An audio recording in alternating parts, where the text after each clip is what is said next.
O grupo que deveria partir para as negociações em Argel foi constituído, estando no seu seio um representante da Ilha do Príncipe, Pedro Umbelina. As orientações para a discussão da parte do MLSTP foram delineadas pelo Sr. Dr. Gastão Torres, não incluído na delegação, que foi chefiada por um outro membro fundador, Miguel Trovoada. A certa altura, as negociações em Argel entraram no impasse e em São Tomé e Príncipe, em resposta a um incidente ocorrido, o alto comissário ameaçou atuar de forma contundente contra a Associação Cívica Pro-MLSTP. Ao tomar conhecimento da situação, foram feitos comunicados pela Rádio Libreville denunciando as ações do alto comissário que não estavam de acordo com o espírito das negociações de Argel. Foi enviada uma comissão do MLSTP a Addis Abeba, Argel, Lisboa e Nova Iorque, composta por 2 membros fundadores, Dr. Guadalupe de Seita e Oné, em protesto contra as atuações do alto comissário. Após escalas em Addis Abeba e Paris, chegaram ao aeroporto de Lisboa, onde foram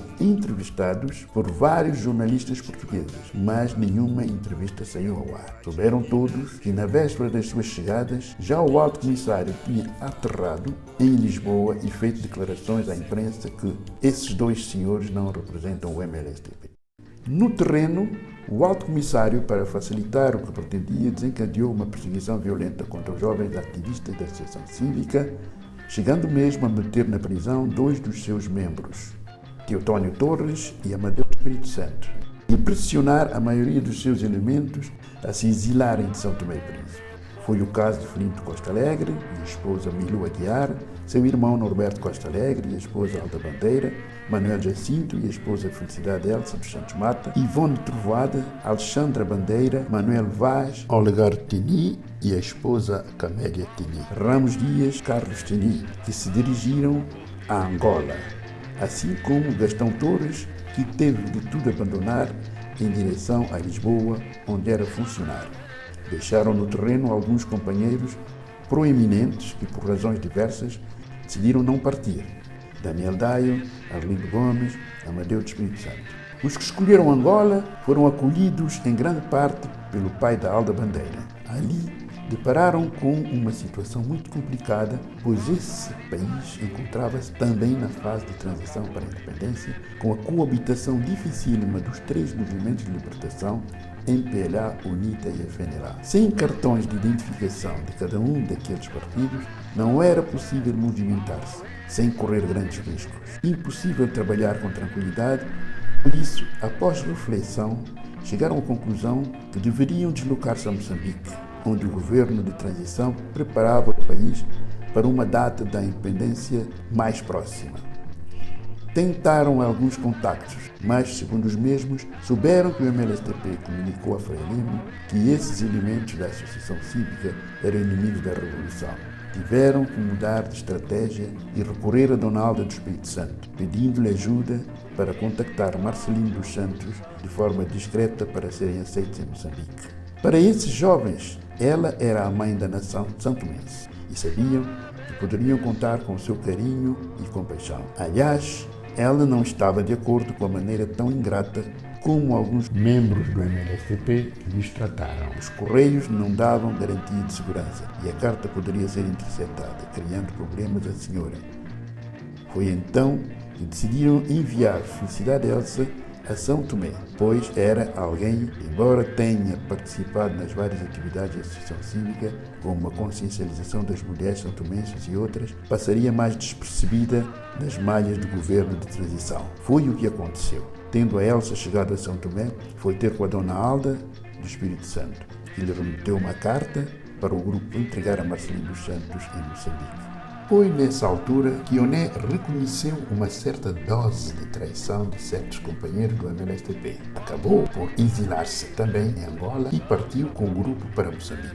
Mas foram novamente informados pelas entidades que o MLSTP comunicou ao governo de transição moçambicano a lista dos seus nomes com informações segundo as quais eles eram contra-revolucionários. Contudo, e como se diz na terra, mina disso na camulência vela fá. Marcelino dos Santos, pela grande consideração e admiração que sempre teve para com Dona Alda do Espírito Santo, fez tudo para que lhes garantissem estadia em hotéis com todas as refeições, isto é, que não lhes faltasse nada. Estavam no mês de julho e no dia 12 deu-se a independência de São Tomé e Príncipe.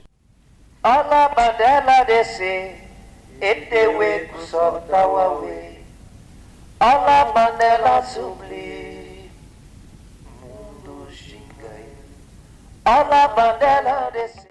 Imaginemos o que não se passou pelas cabeças de todos esses jovens após tantos riscos assumidos para ver o seu país independente, estarem impossibilitados de estar presentes precisamente nesse momento tão importante dos seus sonhos, passando por dificuldades de várias ordem em terra alheia. Já só faltavam 13 dias para a independência de Moçambique, 25 de julho. Encontravam-se muitos ainda por lá, à exceção de Ramos Dias, que havia permanecido em Angola. Mas ainda lá ficaram muito tempo, estando prevista para 11 de novembro a festa dos angolanos.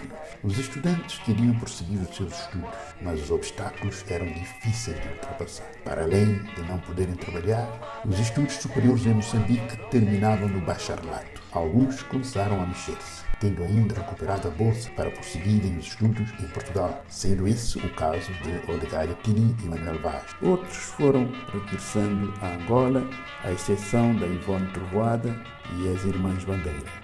Vários anos mais tarde, alguns conseguiram uma bolsa para prosseguirem os estudos, outros não. Tal foi o caso de Manuel Jacinto e Felicidade Elsa, que muito tentaram e nada obtiveram, nem para si, nem para os irmãos mais novos. Mas trabalhando e estudando, concluíram com êxito e puderam ajudar os irmãos. Oh, quateu, sete quadateu, quateu, sete quadateu, catangene. O Oné optou por um regresso à sua terra natal, via Libreville. Mas, chegado ao aeroporto gabonês, foi colhido por 4 polícias que lhe abordaram e perguntaram para onde queria ir. Ao responder que desejava regressar à sua terra natal, São Tomé e Príncipe, disseram-lhe que não podia fazer. Sem compreender, perguntou porquê, mas não obteve resposta. Recusando-se a ir para outro país, foi preso durante 4 dias em que só lhe serviam diariamente 2 pães e 2 latas de atum, sem chave para as abrir. Graças à esposa do Dr. Guadalupe de Seita, que se encontrava em Libreville, ao ser informada do assunto, levava-lhe comida todos os dias à prisão. Ficou a saber, anos mais tarde, que se tornara persona non grata em São Tomé e Príncipe e que, caso insistisse no seu regresso, naquela altura, a sua própria vida estaria em perigo. Acabou por ser libertado quando informou a polícia gabonesa que decidira viajar para a Espanha de forma a juntar-se aos seus familiares.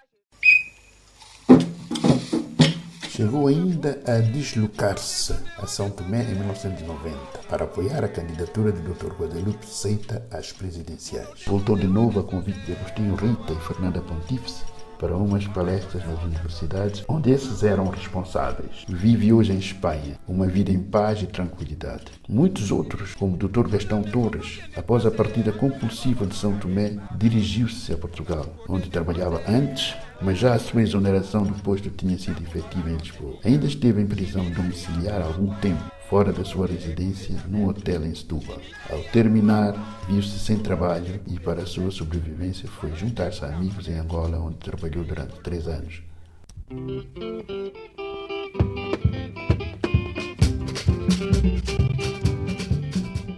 As figuras aqui mencionadas tiveram uma importância crucial na conquista da independência total de São Tomé e Príncipe. São anônimos da sociedade civil santomense, entre eles estudantes do liceu, funcionários que muitos se sacrificaram para este feito. No fim, viram-se abandonados pelo movimento que ajudaram a criar, tendo de lutar sozinhos para sobreviver e retomar as suas vidas. Contudo, apesar da traição, fazem questão de deixar bem claro que não se arrependem de nada, pois tudo valeu a pena para poderem ver o seu São Tomé e Príncipe independente. Aliás, Disse-me um deles: comemos sambe, com cloção limpo, saúde cabi. Comer carne, cloção sujo, nava leva. Deixo aqui o meu obrigado a todos aqueles, em especial aos jovens, que foram essenciais para que possamos cantar com orgulho o nosso hino nacional, independência total, erguendo a nossa bandeira desenhada pelo primeiro secretário do CLSTP, Miguel Trovoada. O desenrolar da história já o conhecemos, mas é impossível não imaginar como teria sido o destino de São Tomé e Príncipe e do Oné, caso esse tivesse podido regressar à sua terra natal, uma vez que era o político mais popular na altura. Segundo Guadalupe de Seita, no seu magnífico livro Memórias e Sonhos Perdidos, nenhum outro político santomense teve a recepção e o carinho do povo como Oné na história do país. Teria sido importante para a nossa nação receber também o contributo político de uma figura tão ilustre e honesta e que tanto lutou pela independência do nosso São Tomé e Príncipe. Povo,